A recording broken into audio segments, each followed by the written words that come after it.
Fix It Tony here. Thanks for clicking on my video.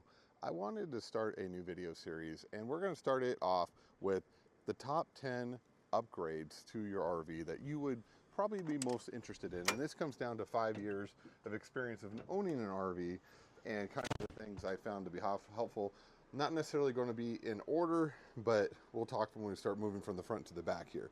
So when you're at your driver station here, you want to know what's going on around your RV. You know, a lot of times people are afraid to get in these Class A RVs because number one, they're humongous, and two, they're scared about driving them and parking them because they can't see. So number one upgrade that I like the most is adding cameras. And you're really not restricting how many cameras you can add. That one's not on because it doesn't turn on until the ignition's on. But having every corner of your RV covered, this is a very important upgrade. If you want to know where I got these, I'll put everything in the description, all the links for the cameras. This is a wire-based system, which means these cameras are wired. These ones down here, these are wireless. This is a newer add-on that I put on because I wanted some additional cameras because I wanted to see my blind spots a little bit better. You can kind of see here on the sides of the vehicle. There's one place that I kind of had an issue when cars are coming beside me. I couldn't really tell where they were at sometimes, especially if I glanced at the wrong particular moment. So cameras, huge upgrade, worth the money, make your life easier, easy to mount. There's always places. There's an original CRT TV here. We ripped that out, put this in, it fit perfectly. Down here was the original stereo. We went a different route with the stereo, so we were able to put the camera down there. Next upgrade, number 2, doing tire pressure monitoring. This is something you must do. A lot of people are like, well, I don't know, it's too expensive. Please, please, for the love of God, if you're going to be going any sort of distance, making sure you have one of these. It monitors your pressure and the temperature of the tires. It gives you early warning. We had unfortunately hit some stuff in the road and ended up having a multiple blowout, and this gave me warning that I had a problem with the tires, allowed me to slow down safely and get off the road. So make sure if you don't have a tire pressure monitoring system, get it. Number 3, sorry, you can see me in the reflection here, Apple CarPlay. Now these systems are super cheap, and what's nice about them too is they have a DVR, and these actually have DVRs in them, so these are always recording. And now these have DVRs in them. This system's only $100, but it gives you Apple CarPlay, so and Android CarPlay. So basically, when you have your phone, I'm gonna turn that off because it's annoying to hear that. When you have your phone going, you can, keep your phone away and have all your display up here. It's a wonderful thing. You can put it right in your screen of where you're looking at. You can get your directions. I'm going to put that in the description. Highly recommend it. Something a little lesser known that people sometimes like to do are these drink holders. These are cheap. You can mount them anywhere. Put as many as you can because beyond car chargers, which is like this license here, everyone wants somewhere to put their drink, and everywhere where it's stable that your drink's not going to fall, and 2, they want a place to charge their phones. So very, very cool upgrade. We'll talk about chargers, which is another upgrade.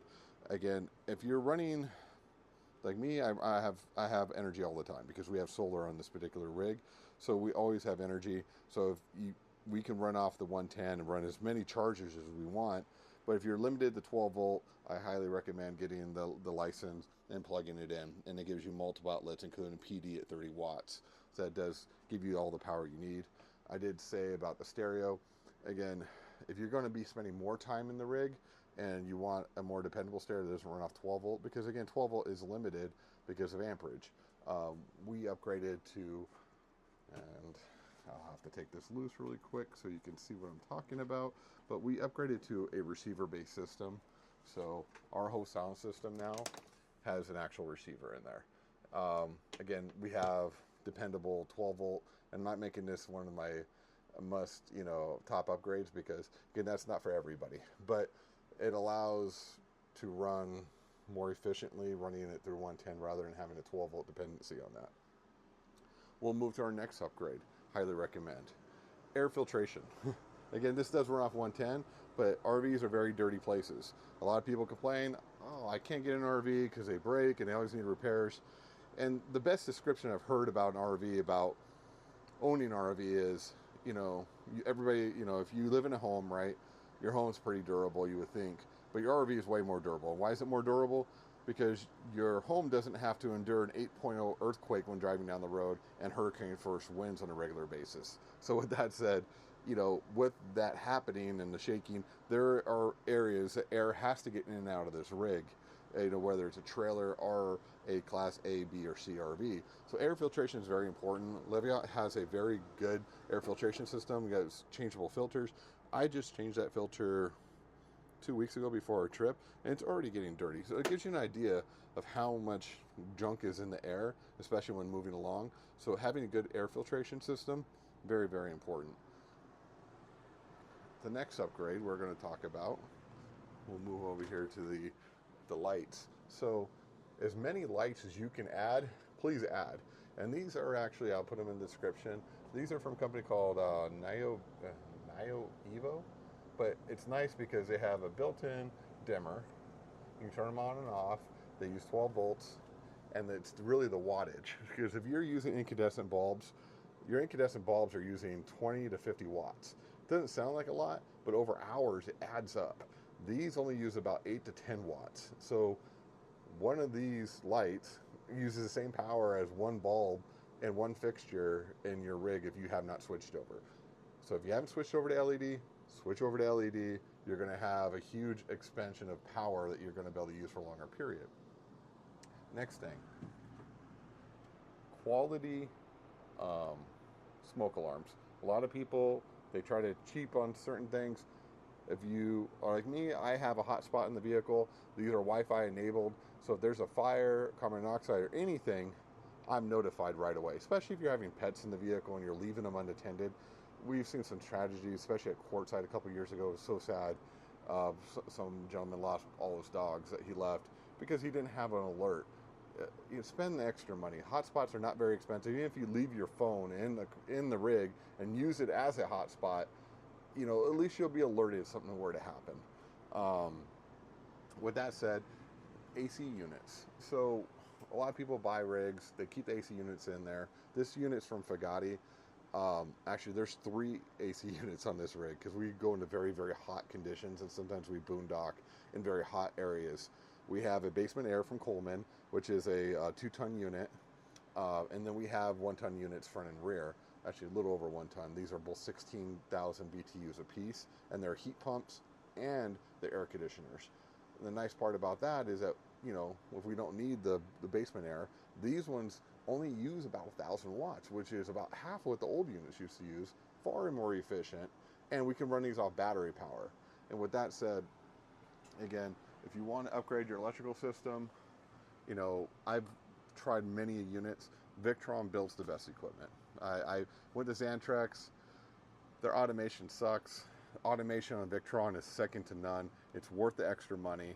If you're using your rig on a regular basis and it is considered a second dwelling, you meet the IRS requirements for a second dwelling, until I think October is the last month, you can write off 30% of the energy upgrades you do to your RV. So if you're adding solar and battery packs, that is tax deductible. Check with your tax person first before you go and get yourself in trouble. But that has been my understanding, and it's something I've done when I did the major upgrades I did recently in this RV. But it's beautiful in this system because I can see I'm making 1,600 watts in solar. I have a 2,200 watt system, but it's past the pinnacle of time that we're making the most power because as the sun moves, we make less power, if you didn't know that. And then we have our 48 volt battery bank, and then we have our AC load. So it gives you all the information that you need to know. I think you might have saw that ant. We actually were just at Pachanga, and we had a nasty infestation of ants from their park. They're actually fumigating, I guess, now their whole area, but we'll go into pests. That's another video about how to get rid of pests in vehicles, those in your RV vehicle. But Victron is definitely the way to go if you wanted to go ahead and go that route for adding solar or battery packs. Battery packs, again, you can just buy whatever battery you feel most comfortable with. This is the bedroom. Blackout shades. This one doesn't have the rails. We actually ordered new rails for this. But blackout shades make a heck of a difference. They have some that cover on the outside, some that do the roller thing like this. This is a temporary shade because we actually damaged the one that was here before. But you can buy these online. They're $200 to $300 per window, which is kind of expensive, but they should last the life of the vehicle. And they sit closer, and they have channels that they guide in as they go up and down, and it keeps the heat out. I mean, that's all the time. That's the constant battle, keeping the hot and the cold out. Most RVs are pretty well insulated, but not all are the same. I do also recommend having a safe close to your bedside. I keep all my valuables in here and other things, but having a safe, bolting it somewhere safe, somewhere somebody can't just rip it off, and fingerprint, that always works very well. I also have a safe that I keep in the bathroom here, and same kind of scenario here. Bolted down, people can't get to it. It's just a Chinese whatever safe, but it allows me to lock things away that I don't want people to have access to. So with that said, those are the major upgrades that I recommend. Of course, actually, you know what? Toilets.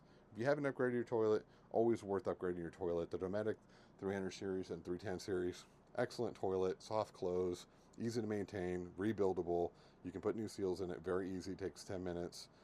Very, very good upgrade. The Thetfords that came with a lot of the older rigs, they take up more space, they use more water, they splash around.